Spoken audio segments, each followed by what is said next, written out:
بسم اللہ الرحمن الرحیم۔ السلام علیکم، نئی ویڈیو میں خوش آمدید۔ آج کی ہماری ویڈیو ہے لاحول ولا قوت الا باللہ کا کیا مطلب ہے۔ حضرت عبداللہ بن مسعود رضی اللہ تعالیٰ عنہ فرماتے ہیں کہ لا حول ولا قوت الا باللہ میں نے رسول اللہ صلی اللہ علیہ وآلہ وسلم کے سامنے پڑھا تو آپ صلی اللہ علیہ وسلم نے فرمایا کہ اس کا مطلب جانتے ہو کیا ہے؟ میں نے عرض کیا اللہ اور اس کے رسول خوب جانتے ہیں۔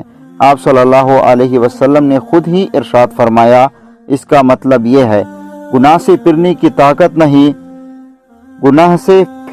طاقت نہیں مگر اللہ کی حفاظت سے، اور اللہ کی عبادت کرنے کی قوت نہیں مگر اللہ کی مدد سے، اور فرمایا جو بندہ ہر وقت استغفار کرتا رہتا ہے اللہ اس کی ہر مشکل آسان کر دیتا ہے اور ہر غم دور کر دیتا ہے اور ایسی جگہ سے روزی دیتا ہے کہ جہاں سے اس کا گمان بھی نہیں ہوتا۔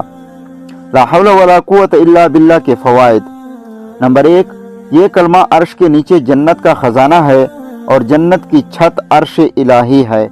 اس کے پڑھنے سے اعمال صالحہ کے اختیار کرنے اور گناہوں سے بچنے کی توفیق ہونے لگتی ہے۔ اس معنی میں یہ جنت کا خزانہ ہے۔ نمبر 2، نبی کریم صلی اللہ علیہ وسلم نے فرمایا کہ لا حول ولا قوت الا باللہ 99 دنیاوی و آخرت بیماریوں کی دوا ہے، جن میں سب سے ادنا بیماری غم ہے، چاہے دنیا کا ہو یا آخرت کا۔ یعنی اس سے دل کا غم دور ہوتا ہے، دل میں سکون و اطمینان آ جاتا ہے۔